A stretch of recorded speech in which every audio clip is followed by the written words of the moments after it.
One little instance is apparently there is no such thing as chocolate cake in Japan. It What? doesn't exist. You ask for chocolate cake. Nani sore? Yeah, Wakai no yo. Oh, egg des. Yes. Ego menu. Yes.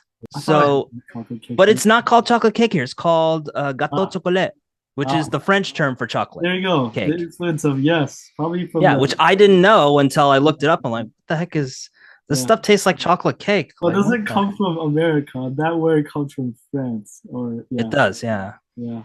And it's ironic because German chocolate cake is an American cake that was made by a guy whose last name was German. It's not German the country, it's German the person. Fun fact. The mix of cultures. Yeah. Actually, I'm also curious too. Are you into anime or manga? Yup. What's your favorite anime? Oh Jesus, why you gotta make me choose between my children? Just one. Okay. One that I really enjoy a lot is Beck. Oh, Manga whoa. Wing Chun. It's really good. Yeah. The anime you got to watch it subbed because the dub they try, but it's not the same.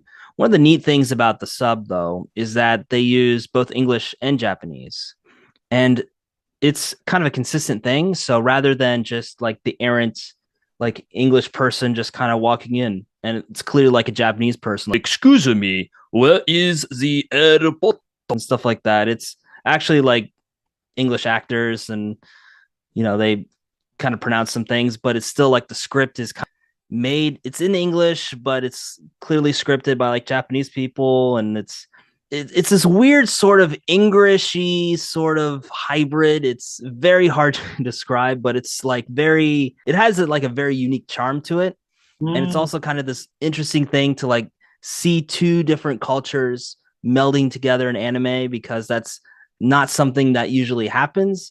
If there mm, are other non-Japanese things going on in anime, it's either like this power fantasy isekai type stuff, or it's just like the errant big nose, blonde, blue-eyed American doesn't know where the hamburger store is, and I got to get to my train, and I got guns, and bang bang, motherfucker, and so stuff like that.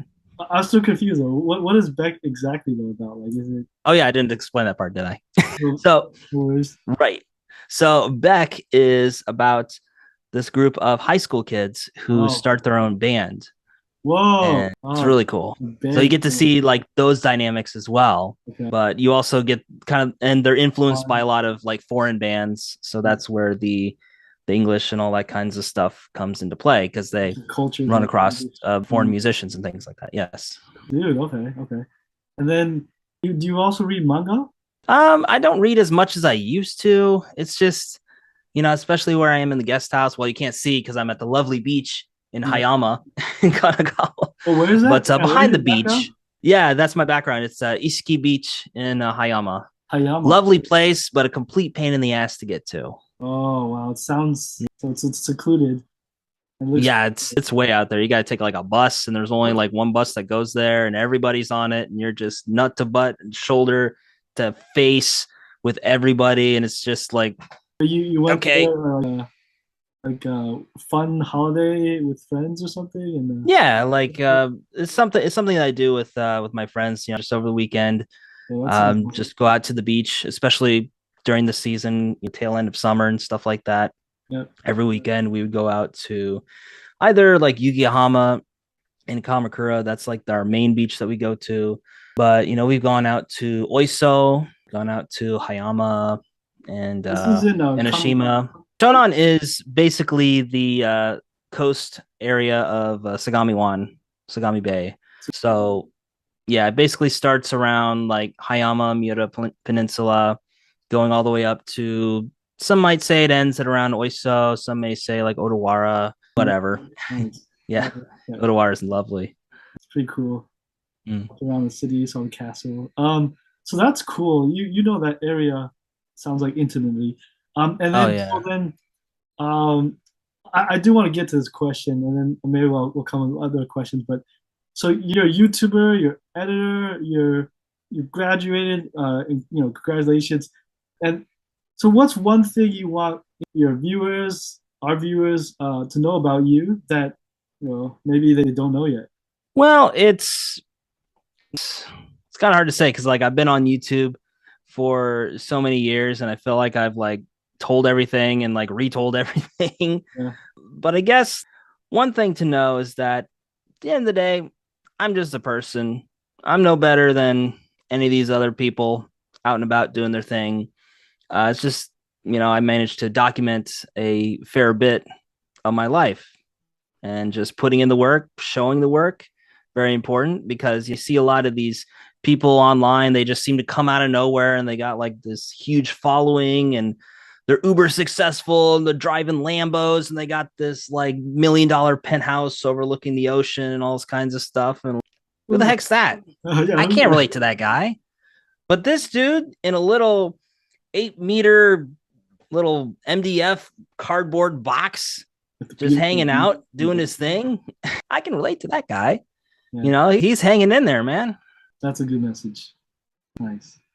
Actually, I'm curious. So you mentioned so I'm gonna add in some questions, but your job hunt, but what else are you working on? Do you have any other, personal hobbies or other goals this year, right now? Well, right now, job hunting is the main thing just because I only have so much money left. So I got to get something to put back into savings, of course. But aside from that, I guess I could say, content creation is a hobby Yep. in some aspects. And obviously, I do it to pay bills, of course, editing for other people. But even for my own stuff, I just do it because I like it and I want to document my life as well, just so I can look back on it when I'm many years old and my hair's all gray, if I have any hair left at the end of the day. Hey, that rhymed, I can look back and be like, oh man, that's what I was doing back then. And that, yeah, exactly. Andy Japandi 2013. What the heck was that guy up to? I even look back at some of those old videos because like I've been putting together compilations because a lot of my viewers want like marathon experience. So they want like the super long, like several hours long of stuff. Wow. So I just compiled them all together a year.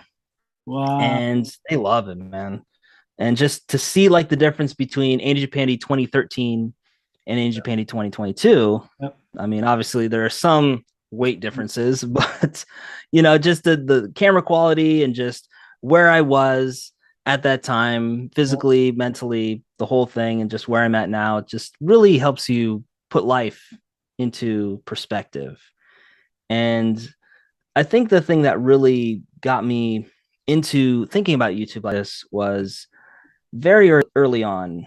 There was a guy who was extremely inspiring to me. He was a very early J vlogger. I don't know if you know him. His name is Roger Swan. I don't know him, but he was an exchange student out at Keio University, which is like basically like the Harvard or Stanford of Japan. And he managed to get out here for a year, made a series called Tokyo Swan, showing off life in Japan, kind of going to a lot of the same spots that I went to out in Enoshima and going to a concert for Elton John and all this other stuff. But at the end of the day, he was just a regular dude from Michigan. And that's what I really loved about it. And, we connected and stuff like that. And later on, after he graduated, he was able to come back to Japan as a member of the JET program at Iwate, a bit further north in Japan.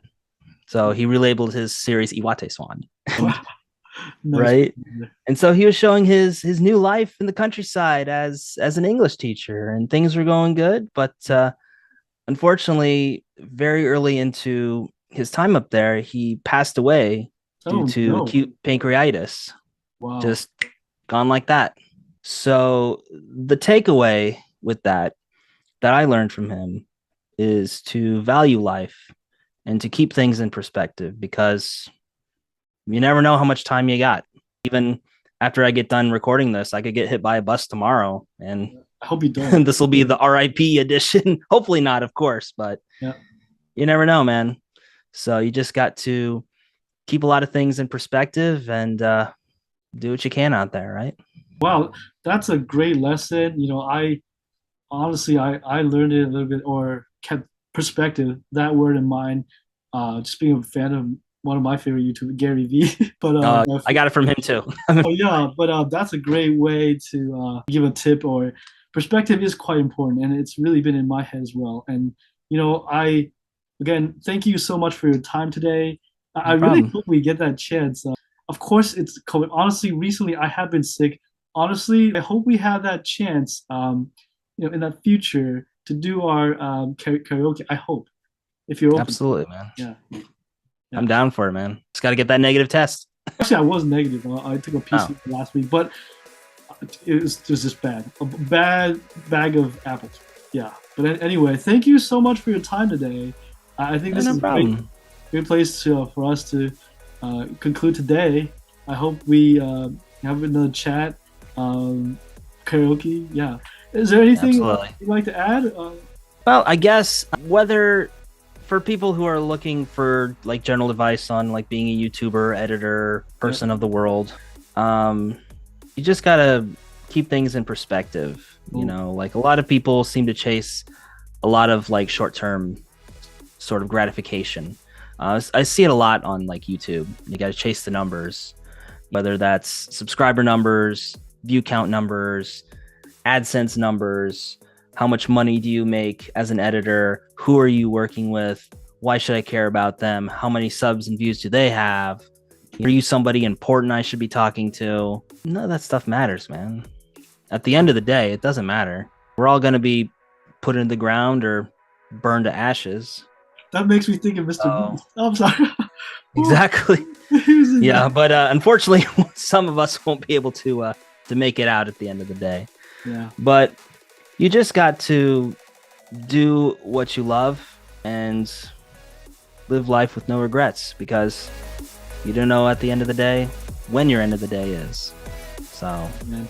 When I first met you, you seemed like a great guy, and thank you so much. I no messaged you problem. today, and you Right. replied, and you're so willing to give your precious time.